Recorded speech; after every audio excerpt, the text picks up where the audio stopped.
أكبر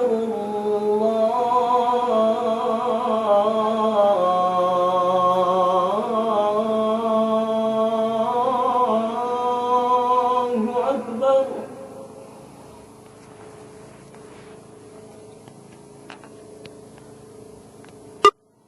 أشهد أن لا إله إلا الله.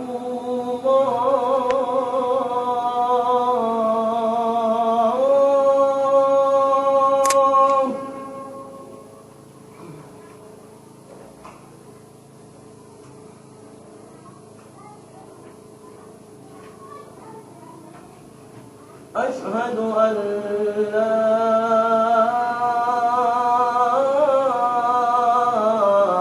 إله إلا الله.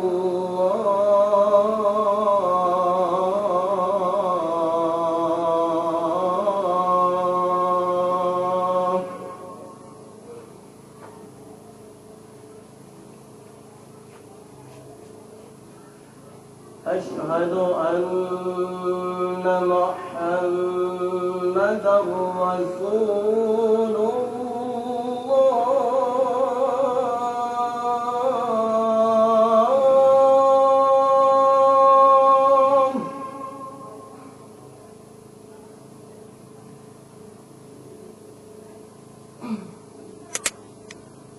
أشهد أن محمدًا رسول الله.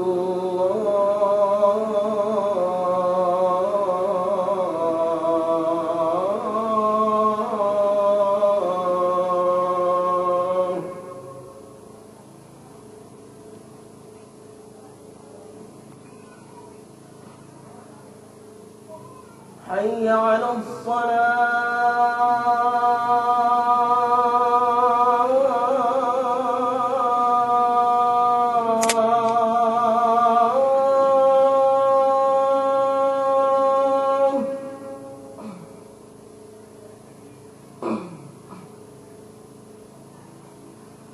حي على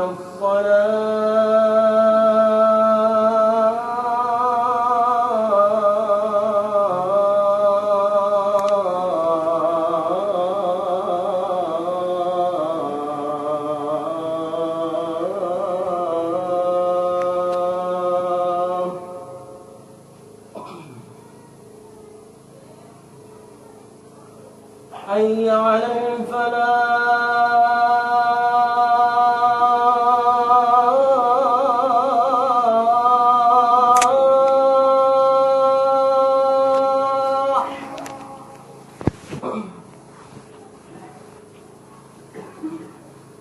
حي على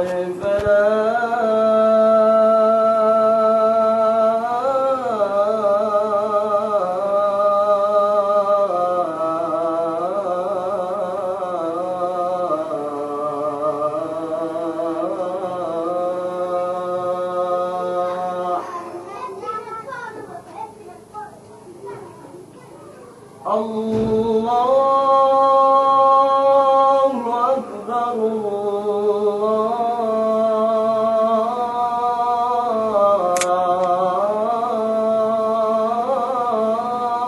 الله أكبر.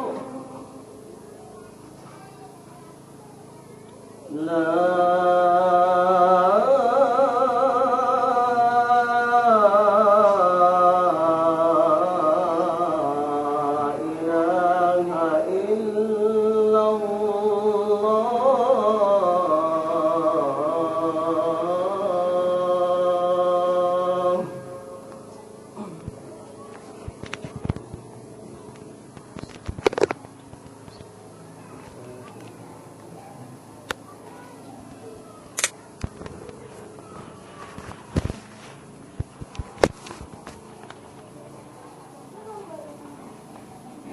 بسم الله الرحمن الرحيم.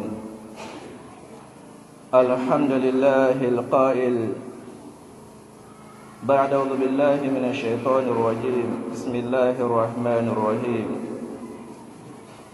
ما يلفظ من قول إلا لديه رقيب عتيد. أشهد أن لا إله إلا الله وحده لا شريك له وأشهد أن سيدنا محمدا عبده ورسوله صلى الله عليه وعلى آله وصحبه وسلم. عباد الله اتقوا الله تعالى وكونوا مع الصادقين من عباده واصدقوا الله تعالى في عبادته واعبدوه مخلصين له غير مرائين في عبادته وامتثلوا أوامره للحصول على ثوابه واجتنبوا معاصيه خوفا من الوقوع في عقابه ولا تبتغوا في عبادته أن يراكم الناس أو يسمعوكم فيمدحوكم عليها فإن الله أغنى الشركاء عن الشريك من عمل أملا أشرك فيه معه غيره تركه وشركه واصدقوا النبي محمدا صلى الله عليه وسلم في اتباعه ظاهرا وباطنا غير مقصرين في سنته ولا زائدين عليها واصدقوا الناس في معاملتهم وبينوا لهم الحقيقة فيما تعاملونهم به ذلك هو الصدق الذي أمركم الله سبحانه وتعالى به ورسوله محمد صلى الله عليه وسلم في قوله وعليكم بالصدق فإن الصدق بر والبر يهدي إلى الجنة وإن الرجل يصدق ويتحرى الصدق حتى يكتب عند الله صديقا لقد بين رسول الله صلى الله عليه وسلم أن للصدق غاية ومرتبة أما غاية الصدق فهي البر والخير ثم الجنة وأما مرتبة الصادق فهي الصديقية وهي مرتبة تلي مرتبة النبوة قال الله سبحانه وتعالى ومن يطع الله والرسول فأولئك مع الذين أنعم الله عليهم من النبيين والصديقين والشهداء والصالحين وحسن أولئك رفيقا وإن الصادق لمعتبر بين الناس فهو موضع ثقة فيهم ومعاملتهم وموضع ثناء حسن وترحم عليهم بعد وفاته. Hari yeti Allah subhanahu wa ta'ala Allah waddo ko himo yettire a handudo e yettede yettirtedo sabu nemaji makko din e yettimo kanko subhanahu wa ta'ala e dow nemaji do nimini e meden dana nemaji do nimini e mudum imorde nema woodi gollen e hoore ndi ɗo ɗen hon leydi nema okkugol en hakkille nema okkugol en diina l'islam nema okkugol en ko wiyete kon cellal e nemaji goɗi en wawata kontude ko waɗi Allah subhanahu wa ta'ala kanko woodinɗo en e hoore ndi ɗo ɗen hon leydi sen jarnirali mo sabu nema makko mo woodiniri en hoore ndi ɗo ɗen hon leydi hare e woni dulluɓe ko waɗi no woodi piiji goɗi o woodinali e hoore ndi ɗo ɗen hon leydi wona enen landi yo Allah subhanahu wa ta'ala woodi en hoore ndi ɗo ɗen hon leydi so waɗi giggol makko e meɗen o woodini en o waɗi en kadi e mbaadi ɓurdi moƴƴude kanko subhanahu wa ta'ala e ko tagata kon fof wono daalir noon ɗen min tagi neɗɗanke ko ɓuri moƴƴude e mbaade haray an oɗo ɗen hon neɗɗo a woni dulluɗo nema Allah subhanahu wa ta'ala mo o nemin ma e muɗum ko ɗum waɗi kanko subhanahu wa ta'ala o landiti neɗɗanke on andugol mo kanko jiyaɗo on himo handi e jarnugol Allah subhanahu wa ta'ala e dow nema woodinede on e hoore ndi ɗo ɗen hon leydi o inni hallata ala al insan hinu min addahari lam yakun shay'an madhkura yalli arino neɗɗanke on habaru go ñande go arino tawi a woodaka e hoore ndi ɗo ɗen hon leydi ɓanon woni a woodama hoore ndi ɗo ɗen leydi anduto Allah subhanahu wa ta'ala woodinɗoma on jarnamo e on ɗon ɗen hon nema si ɗum feƴƴi nema hakkil ko subhanahu wa ta'ala Allah subhanahu wa ta'ala tagi kon fofu ko ɓurni margol hakkille ko banu adam si fiƴƴa ɗon ɗen non ara e piiji goo Allah subhanahu wa ta'ala o tagi banu adama o okkimo hakkille de o taskirtora ɗan ɗo ɗen hon gurdam makko o wawa heɓirde gurdam makko e nder ɗan gurdam adna yanko jan ɗo o heɓira ɗo ɗen hon gurdam adna yanko jan ɗan o heɓira ɗo ɗen fi lahara yanko jan ɗan mana banu adama on mo hani jarnirgo Allah subhanahu wa ta'ala ɗe ɗo ɗen kadi hakkille makko e nema ɓurɗo mawnude ko Allah subhanahu wa ta'ala neminirta kon jiyaɗo ko nema wiyeteɗo kon l'islam si tawi woni a heeɓi kala ko heɓete e hoore ndiɗo ɗen hon leydi sa heɓali ko wiyete ko l'islam haray a neminake ko neminiɗa noon wo ko sikkuɗa hiɗa nemini ma ko goɗɗo go tanjini an hiɗa nemini wo sa heɓali ko wiyete ko l'islam haray ko an ɓuuri perdude ko an ɓuuri hayrude haray an a anda ko wiyete ko nema si tawi a heeɓi Allah subhanahu wa ta'ala moƴƴori e maɗa ko wiyete ko l'islam a woni ɓurɗo neminede ko waɗi hay si tawi a hawri e sattendeji ka anna ɗo ɗen on a ruttoyto ka lahara hara kan woni ɓuuri alɗude ka lahara kan ɓuuri marde kala ko ɗaɓɓa ko ñande dargal kadi noon haray a yoɓigo ko wiyete ko l'islam ko ɗum ɗon Allah subhanahu wa ta'ala addire hoore ndiɗo leydi ten hani jarnugol mo e ɗum ɗon haray jiyaɓe Allah anden Allah subhanahu wa ta'ala o mo yettuɗen ɗo o daali ka deftere makko wonde manna jiyaɗo wowlata konngol si wona hino ka takko jiyaɗo on aynuɗo mon o windowo golle makko ɗen ko ɗum ɗon ɗen hon jiyaɗo on ñaawi doyte e muɗum bimana yewtere maɗa nden e golle maɗa ɗen ko hoore ɗon ɗen woni ko Allah subhanahu wa ta'ala ñaawoyayma e muɗum goto kala e meɗen hino aynina windowon golleji makko moƴƴi ɗin e golleji makko bonɗi ɗin ko ɗaɗi goto kala e meɗen hino hani andugol ko hen ɗum gollata hino ani andugol ko hen ɗum woni ko wowlata ko waɗi noon ɓe wonduɗa e muɗum ɓen hino windude ko wowluɗa wo ɗum ɗon ɗen hu windama en seedi ke reweteɗo Allah subhanahu wa ta'ala Allah jom kanko tun kafiɗiɗo ala namo en seedi ke wonde ko hojo meɗen o Muhammadin ko jiyaɗo makko ko nelaɗo makko yo Allah tabaraka wa ta'ala ɓeydu kisiye e hoore makko kanko e sahabaɓe makko ɓen hare jiyaɓe Allah hulen Allah ko ɗum ɗo woni jooɓa aduna ko ɗum woni kadi ko yoɓete ka lahara ko wiyete kulol Allah kon si tawi jiyaɗo heeɓi ɗum ɗon o heeɓi jooɓa aduna si tawi woni o yaadoyi ɗum e ka lahara hare o heeɓi jooɓa kadi ɗaɓɓaɗo on nde ñande ɗen andi Allah subhanahu wa ta'ala sattende waɗo yayde nde ñande dargal lumboygol sirate Allah subhanahu wa ta'ala o wondi ka lumbogol sirate ala e moɗon hay e goto sona o reway ɗon Allah subhanahu wa ta'ala wi min danda non ɗen hun yooɓi ɓe ɓen ko wiyete kon kulol Allah yo Allah subhanahu wa ta'ala okku en ko wiyete kulol hulugol mo ngol o wi wone jiyaɓen wowloɓe goonga woni gongoɓe imorde jiyaɓe makko ɓen gonga noon Allah subhanahu wa ta'ala kadi ka dewal makko no Allah landori en noon yer rewmo no o faalira noon ko waɗi dewal ngal ko kanko subhanahu wa ta'ala woni sodowo ngal ɗon nden hun dewal kanko noon sodowo o rewrumo no o wi'iri noon ko ni mi faala ya rewran no nelaɗo sallllahu alayhi wa sallam humpitiri en noon ko ni Allah rewrete rewru noon ɗen Allah tabaraka wa ta'ala ko waɗi noon ɗen ko kanko sodata e tawi woni a rewri Allah none go mo tawi Allah subhanahu wa ta'ala o falaka ngal gollal ngal naɓete ngal mare ha hewta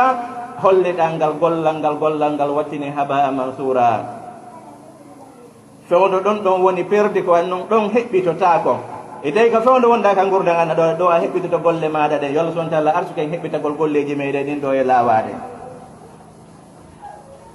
o wi jogitoɗe yamirore makko nden fiyen heɓu baraji ɗin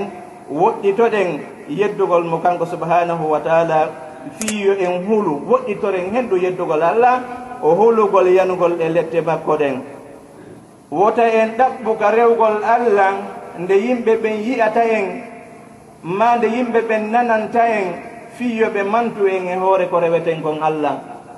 wota juulir fiyo yimɓe ɓen no kaari hino juula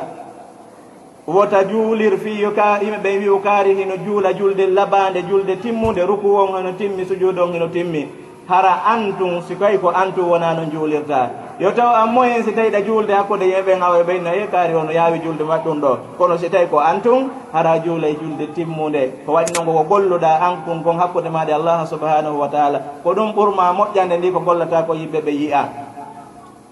o wi woten gollu gollal fiyo en yiino yimɓe ɓen fiyo yimɓe ɓen mantu en e gollal ngal ko waɗi kanko Allah subhanahu wa taala si tawi woni jiyaɗo on waɗi gollal o kafidi Allah e ngal ɗon ɗen gollal Allah acciday mo o kafidimo on e muɗum wana Allah kanko o yondinantomo o kafidi on kono noon kanko ko alɗuɗo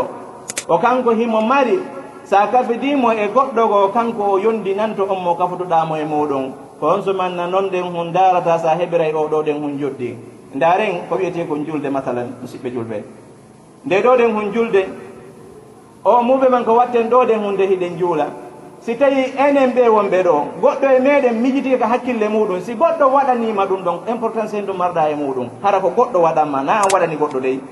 hara ko goɗɗo waɗanma ɗum o importance hen ɗum marɗa e muɗum ala hay fof ɓeydatama ɗoydatama bal sa weltori luttinima e lette Allah subhanahu wa taala bana haray a woni rewaɗo haray a woni cheytane donc Allah noon sa waɗi ɗum ɗon weltinaymo ko waɗi ko dewal ngal o yamirma ko ɗum waɗɗa ɗum ɗon weltinaymo Allah subhanahu wa taala ma dalika ka hadisul qudusi wonde manna jiyaɗo ɓattorarilan gollal ngal welay ngal lan ha hewtiti golle ɗe mi farle ɗen e hoore jiyaɗo on o wi gongine mako nelaɗo sallllahu alayhi wa sallam on ka jokkugol mo ka feeñuɗi e ka wirniɗi a hara wona en faandi ɓe harna en raɓɓindinniɓe sunna nelaɗo on wona en ɓeyduɓe kadi hoore sunna nelaɗo on ala innugol ɗum ɗo ko bidi an kono ko bidi a moƴƴo bidi a moƴƴuɗo ala l'islam timmino si tawino l'islam timmano harayno ha joni nelaɗo sallllahu alayhi wa sallam hino wuuri ko sabu timmugol l'islam ko adda ko yo yottin ɓawoni timmi ko addira kon fi muɗum kon tumanna Allah subhanahu wa taala ƴettitimo si tawino l'islam no heddino ko manki e nder l'islam a harayno ha joni nelaɗo on hino wooda ha ɗum ɗon ɗen hun timma joni noon ka nelaɗo iwno en andi ɗon ɗen hun ko wiyete l'islam kon timmi hande kadi ko woodani en ko iwtirgol ɓaawo ko tawɗen kon ko ya wonu ka nder l'islam jokka ko l'islam wi kon wona ya wonu ka nder l'islam ɗaɓɓa goɗɗo ngo ɓeytana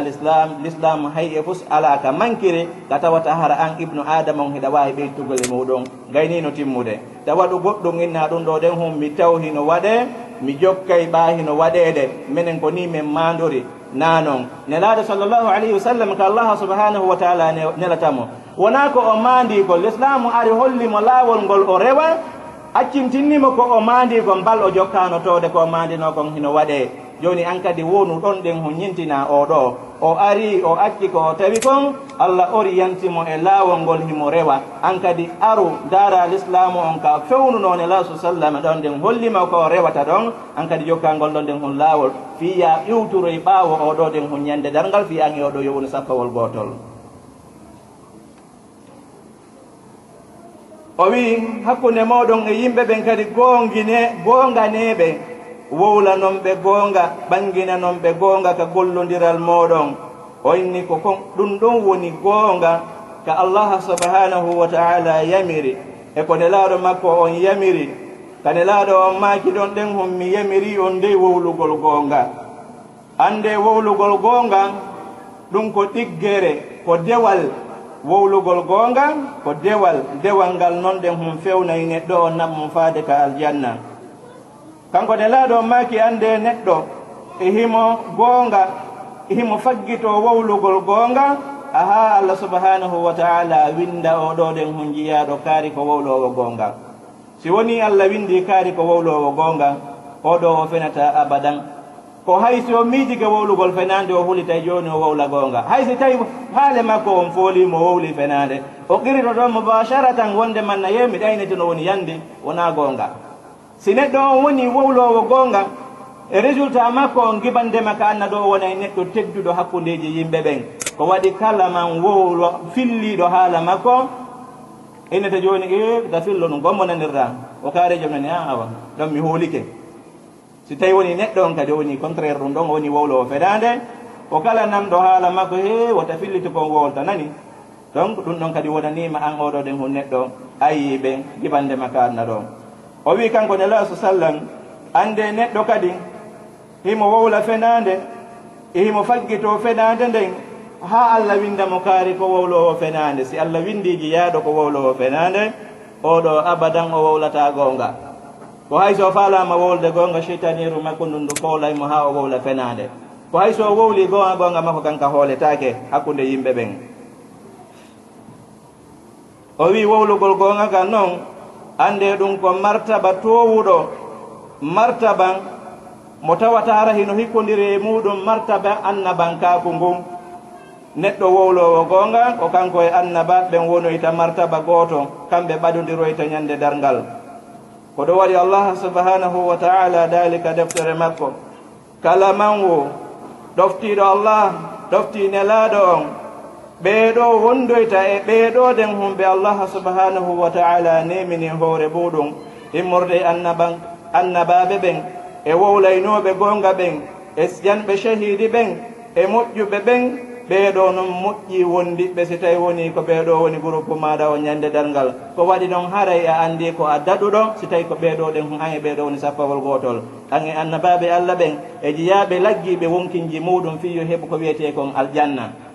e dariɓe wowli gonga dari e hoore gonga fiyo gonga kan tabutu fiyo l'islam tabutu si tawi woni ko ɓeeɗo an e ɓeeɗo ɗen hum jillidiroya ñande dargal haray ɓernde ma yo wewlu a woni neɗɗo daɗuɗo lette Allah subhanahu wa ta'ala den woni ibadallah ihzaru min al-kadhib fi ibadati Allah واحذروا من الكذب في اتباع رسول الله صلى الله عليه وسلم واحذروا من الكذب مع الناس لا تخبروهم بخلاف الواقع ولا تعاملوهم بخلاف الحقيقة إن المؤمن لا يمكن أن يكذب لأن الكذب من خصال المنافقين قال تعالى إنما يفتري الكذب الذين لا يؤمنون بآيات الله وأولئك هم الكاذبون إن المؤمن لا يمكن أن يكذب لأنه يؤمن بآيات الله وبرسوله ويؤمن بقول النبي صلى الله عليه وسلم إياكم والكذب فإن الكذب يهدي إلى الفجور وإن الفجور يهدي إلى النار وإن الرجل ليكذب ويتهرى الكذب حتى يكتب عند الله كذابا وبئس هذا الوصف لمن اتصف به ويجيا بالله لن الله أرنتو دين إكو بيتكم فنانه وناك ريوغل الله ونك فنانه دين غسطا ونادون ونكون دي يميرا Allah subhanahu wa ta'ala o rentini en ko wiyete kon fenade ne laado makko o rentini en ko wiyete kon fenade o wi rento den kadi ka fenade jokkugol ne laado sallallahu alayhi wa sallam wadugol piiji damba e ne laado o wi rento den e don den hum kadi e rento den non hakkundeji meden kadi hakkunde maade e yimbe hedditiɓe rento e fenade onni wota yeeto yimbe ben sanne huunde luutunde gonga tawa hara wana gonga woni ko yeytiɗa yimɓe ɓen wota wowlu ɗum wota gollodir e yimɓe ɓen kadi harana e hoore haqiqa andu neɗɗo gomɗin ɗon hananamo newantako mo nde o fenata ko waɗi noon fenugol ngol ɗum ko jeeya ɗum e jikkuji yimɓe yedduɓe yimɓe nafiqiɓe ɓen Allah tabaraka wa ta'ala on o daali andu ko faggitoto fenade ko yimɓe ɓe tawata hara ɓe gomɗinaali deftere Allah nden ɓeeɗo ko ɓeeɗo woni fenoɓe ɓen bimana kala neɗɗo waggitiiɗo fenande ko ɗum Allah subhanahu wa ta'ala daari ka suratu nahal neɗɗo faggitotoɗo fenande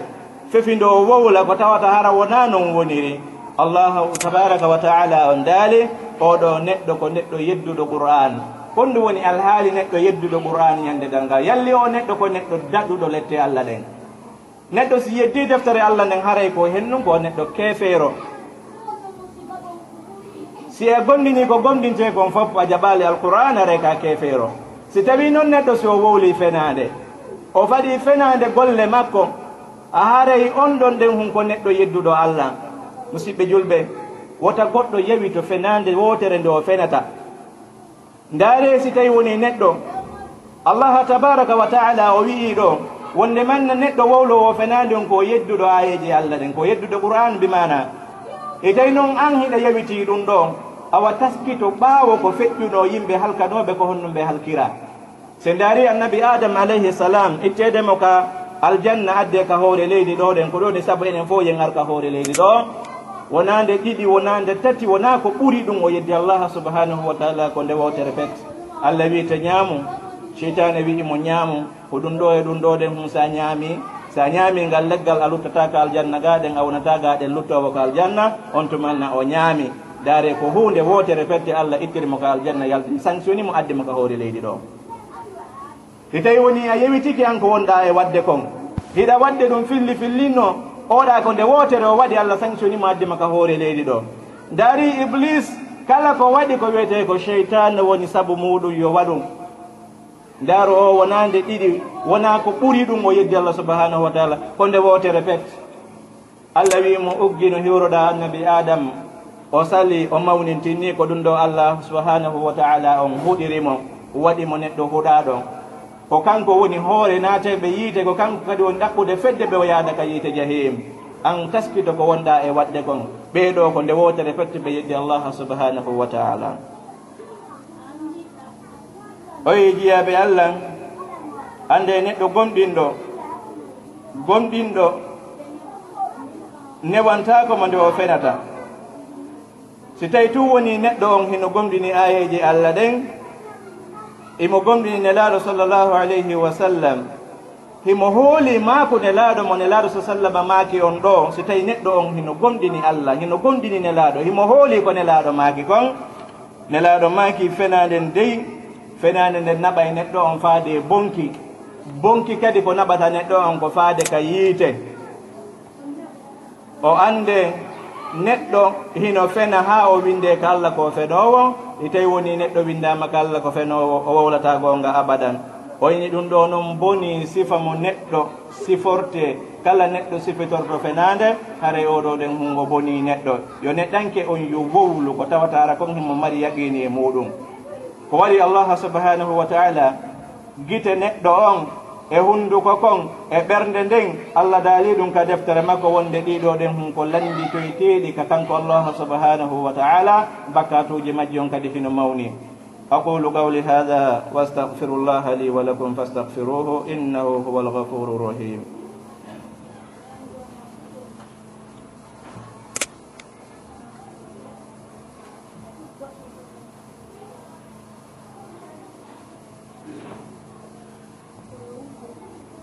الحمد لله ولي الصالحين أشهد أن لا إله إلا الله وحده لا شريك له وأشهد أن سيدنا محمدا عبده ورسوله صلى الله عليه وسلم. عباد الله، إن الإنسان العاقل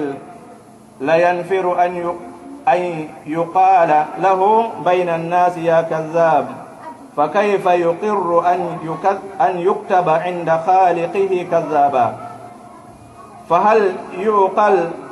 أن يتخذ المؤمن الكذب متية لسلوكه أو منهجا لحياته؟ لقد كان الكفار في كفرهم وأهل الجاهلية في جاهليتهم لا يمتطون الكذب ولا يتخذونه منهجا لحياتهم أو بلوغ ماربهم. هذا أبو سفيان ذهب قبل أن يسلم في ركب من قريش تجارا إلى الشام، فلما سمع بهم هرقل ملك الروم بعث إليهم ليسألهم عن النبي صلى الله عليه وسلم. قال أبو سفيان: فوالله لولا الحياء من أن يأثروا علي كذبا لكذبت عنه أو عليه. هكذا أيها المسلم، الكفار في كفرهم وأهل الجاهلية في جاهليتهم يترفعون عن الكذب ويستحيون من أن يؤثر عليهم وينسب إليهم فكيف بكم أنتم أيها المسلمون وقد هباكم الله تعالى بهذا الدين الكامل الذي يأمركم بالصدق ويرغبكم فيه ويبين لكم نتائجه وثمراته الطيبة وينهاكم عن الكذب ويحذركم منه ويبين لكم نتائجه وثمراته الخبيثة. إن يتي الله سبحانه وتعالى kanko Allah woni jaatigi yimɓe gomɗi ɓeɓen, kanko Allah woni jaatigi yimɓe moƴƴuɓe ɓen. en seedi ke ala rewteɗo sowona kanko Allah subhanahu wa ta'ala kanko ɗon kafiɗiɗo alanaman seedi ke annabijo Muhammadu ko jiyaɗo makko ko nelaɗo makko. o wi jiyaɓe Allah ande no neɗɗanke jooma hakkil o dogay o woɗɗito o jaɓata bakkindine e makko nde o wi'ete kaari ko fenowo, nde yimɓe ɓen wowlatamo kaari ko fenowo hay goto yiɗa ɗum. hay si tawi neɗɗo on ko fenowo o yiɗa yo ɗum ɗon nden hun tenkite hoore makko kaari ko fenowo. o inni ko honno noon an neɗɗo dogowo yimɓe ɗimmoɓe maɗa ɓe a yiɗa yo ɓeeɗo wiye kaari ko fenowo, ko honno jaɓirta yo Allah subhanahu wa ta'ala qirri to an ka fenowo. e hiɗa hiwde hoore maɗa hakkude maɗa e yimɓe ɓen, hiɗa suuɗade yimɓe ɓen fiwata ɓe wiwu ka fenowo,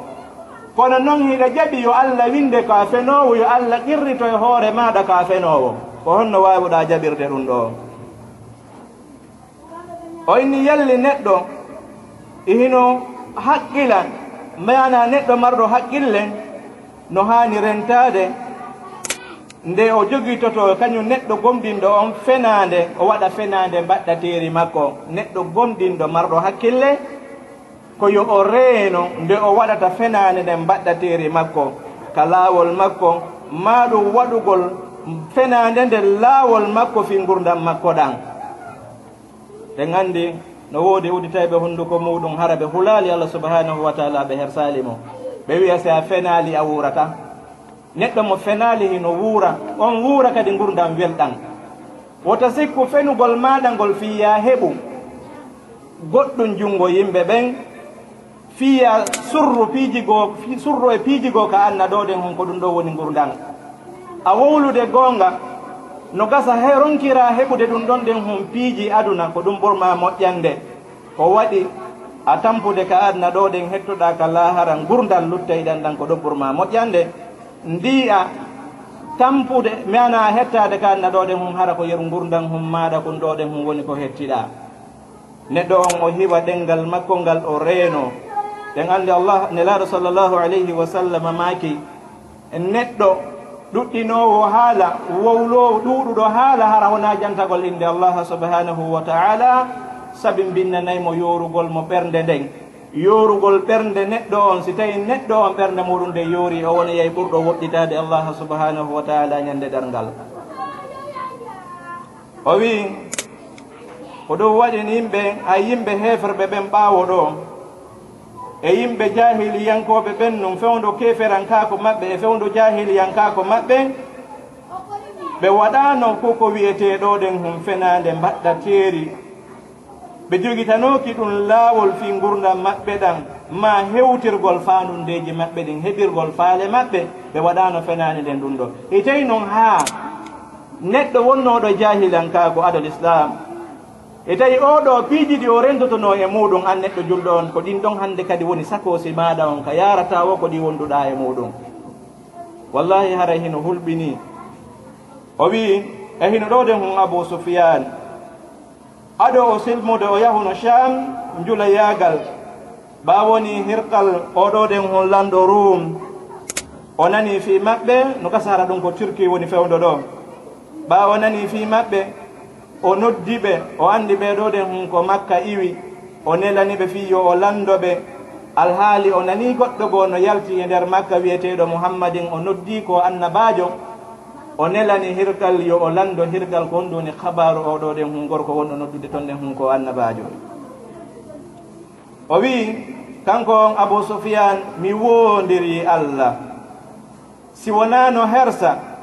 nde fenande nden battinta e hoore an mi fenayno hoore o ma mi fenayno fi e makko ma mi fenay hoore makko. kono neɗɗo julɗo hakada ayyuhal muslim al kuffaru fi kufrihim, oyne ko ni wayi yimɓe yeddunoɓe Allah ɓen fewno keferanka ko maɓɓe ngon. ko neɗɗo yedduɗo Allah ko gaño nelaɗo sallllahu alayhi wa sallam, hiɗen andi combaji boyi ko kanko wonno hoore muɗum organisateur jo muɗum on fi haɓgol nelaɗo sallllahu alayhi wa sallam. kono ɓawo landama fi nelaɗo onni si wonano ɗum ɗo wota wona nan hersa ma ɗum battina e hoore am, ma yimɓe ɓen ƴellintinna e hoore am mi woni neɗɗo fenade fenowo mi wowlayno fenade. kono yewti gonga kanko andi kon e nelaɗo sallllahu alayhi wa sallam.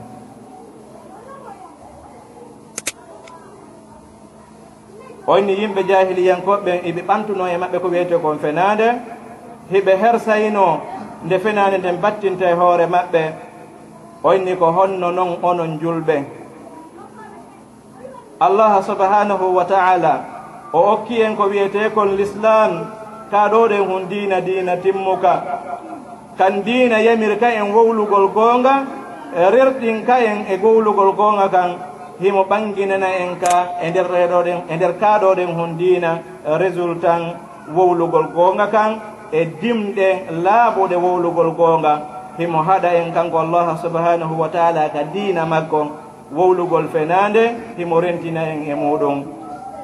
oyni ibadallah, inna alkadhiba haramun wa in lam yakun fihi aklu limali ghayri bilbatil, fa idha tadammana alkadhibu أكل مال بالباطل كان أعظم جرما وأشد عقوبة. فعن أبي أمامة أن رسول الله صلى الله عليه وسلم قال: من اقتطع حق امرئ مسلم بيمينه فقد أوجب الله له النار وحرم عليه الجنة. فقال له رجل: وإن كان شيئا يسيرا يا رسول الله؟ قال: وإن كان قضيبا من أراك سواك. ويجيا بالله anden koko wiyete fenande Allah subhanahu wa ta'ala o harmini o waɗi hunde harmude. si tawi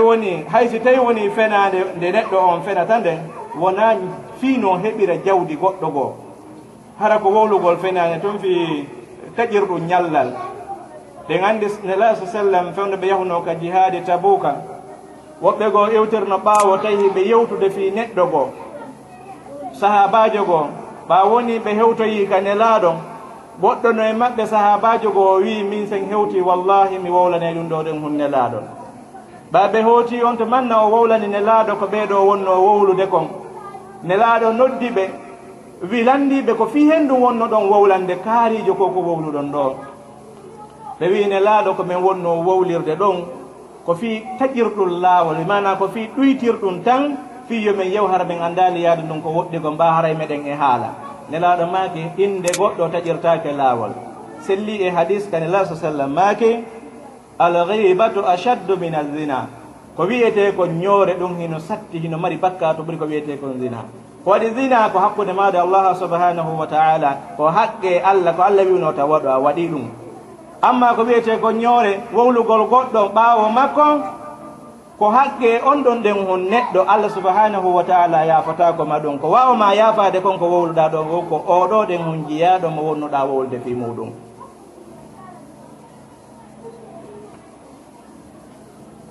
o wi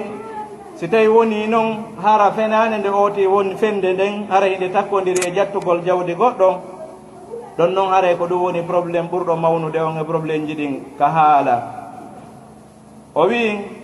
ko waɗi noon oɗo sahabajo fillike wonde nelaɗo sallama ɓe maaki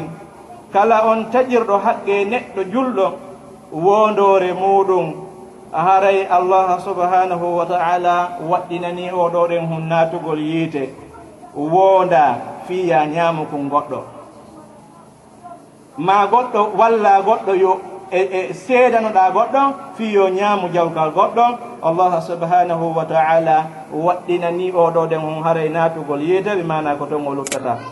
Allah harminanimo natugol aljanna on. si tawi no wonno tun oɗo jiyaɗo ko natugol yiite wodanimo, no gasa o naata yiite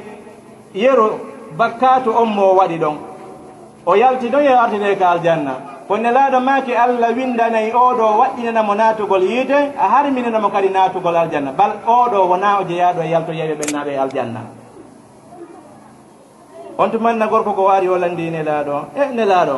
hay si tawi noon hara noon jawdi ko ƴettuɗa ñamuɗa hara ko seeɗani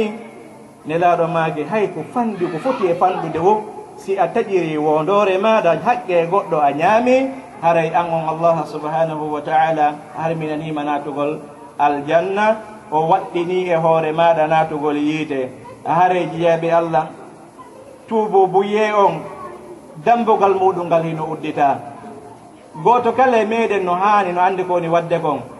ko ɗayni Allah sallam maake hasibu anfusakum qabla an tuhasabu yo goto kala ñaawo hoore mum ko atti o ñaawede si woni weeti iwandema ɗon han kikiiɗe jooɗo kikiiɗe taskoɗa ko heɗɗum golluɗa e nder ñallal ngal ko jelo gonganɗa ko jelo fenanɗa peesindira ɗum ɗo ɗen hun gebandema ɗo ɗen hun anda e habaru maɗa on donc si tawi woni goto kala e meɗen hasibi hoore muɗum hasboore maɗa nden nde sattoy tan ko an noon a hasbay hoore ma korisa ɗon hoore maɗa erreur ji waɗɗa ɗen ɗiɗɗo rectifiyaɗi ɗon ɗen jokka laawol fewugol ngol tawya Allah subhanahu wa ta'ala harayɗa hasbuɗon hoore maɗa Allah hasbama ko heddi kon si tawi a acci fof ha a tawoy Allah subhanahu wa ta'ala haray fiyaki maɗon ko jungo makko kanko Allah subhanahu wa ta'ala woni ɓay noon mayde nde goto kala anda ko entemo mayata yo goto kala e meɗen tasko golle muɗum nden o eɓɓana ɗe o anda ka o fokkiti toon ɗen hon hay e goto jonni timmintinantamo toon ɗen hon gollal makko fanɗugal bimana gollal makko moƴƴugal ngal ko ngal fanɗi wo ko ngal fanɗi si tawi hara boneji ɗin ɓurangal ɗon gollal haray neɗɗo woni neɗɗo malaɗo ko gollal moƴƴalngal ko ngal ɗuuɗi wo ko ngal ɗuuɗi si tawi golle bonde ɗen haqqeji yimɓe ɓen hino ɓuuri ɗum ɗon nden hon ɗuuɗude haray neɗɗo woni neɗɗo malkisaɗo yani ne la sallam ɓe landino sahabaɓe ñande goo si tawi ɗon andi kombo neɗɗo perduɗo sahabaɓe wi wonde manna ko neɗɗo mo ala keye mo ala ɗum ɗo e ɗum ɗo ko won neɗɗo perduɗo nelaɗo make kalla wona on few won neɗɗo perduɗo neɗɗo perduɗo ko neɗɗo aroja ndergal hino juuli julde timmude hino hajji hajju timmuɗo hino hoori gorka timmuka hino itti zakka bana kala dewal landagal ngal himo waɗi hino timmiri si tawi woni oɗo aroye yeeso Allah subhanahu wa ta'ala o jonnite juddi makko ndin tawa hara juddi makko ndin juddi gollal gotal yoɓino ko nadama aljanna e mana julde ɗen to yonino ko nama aljanna hajju makko jaɓaɗo yonino ko nama aljanna korka makko kan to yonino ko nama aljanna siko yanɗo shahiri yangol makko shahidu ngo yoni ko nama aljanna nelaɗo ma kon noon har himo jattuno jawdi oɗo himo fenno hoore oɗo himo janfino oɗo goto kala e ɓeɗo jonnite immorde moƴƴereji makko ɗin ha moƴƴereji ɗe lanna oɗo bakka to ha joni no woodi woɓɓe goɓe du'a ɓeɗo ƴette bakkatuji muɗum ɗin ko waɗi noon o lanniri moƴƴere kono yaratani kadi ka yiite ha joni haqqe yimɓe ɓen noye makko ɓen ɗon kadi ɗuytane dolle bakkatuji maɓɓe ɗin fawi e hoore oɗo ɗen hon neɗɗo oɗo ƴette o bogoye ka yiite nelaɗo may ko oɗo woni neɗɗo perduɗo yo Allah subahana taala dandu en perde ɓa noon hiɗen geɗanɗo ɗen gurdan hino hanani en heɓɓitagol alhaaliji meɗen ɗen tentini fewdo ka wonɗen ɗo fewɗo ko fewɗo fenale nden ɗuuɗi ko fewɗo janfodiral ngal ɗuuɗi wonu neɗɗo suutiɗo haaju Allah ko woni koko laaɓi kon ndaari nde Allah subahana taala no wowla fe yimɓe gomɗinɓe Allah ɓen yimɓe moƴƴuɓe ɓen ko heewi kon o wiyay fanɗi noon ɓen waɗayɓe gogo moƴƴiɗo ɗen hon haray yo Allah subhanahu wa ta'ala kanko woni joom peewal en tortimo yo fewnu en yo hollu en laawol peewal ngal o arti ken jokkugol ɗum ɗon rabbana atina fi dunya hasanata wa fil akhirati hasanata wa qina adhaban nar اللهم إنا نسألك الهدى والتقى والعفاف والغنى اللهم إنا نسألك الهدى والتقى والعفاف والغنى اللهم أغننا بحلالك عن حرامك واكفنا من سواك اللهم إنا نسألك الهدى والتقى والعفاف والغنى برحمتك يا أرحم الراحمين يا رب العالمين سبحان ربك رب العزة عما يصفون وسلام على المرسلين والحمد لله رب العالمين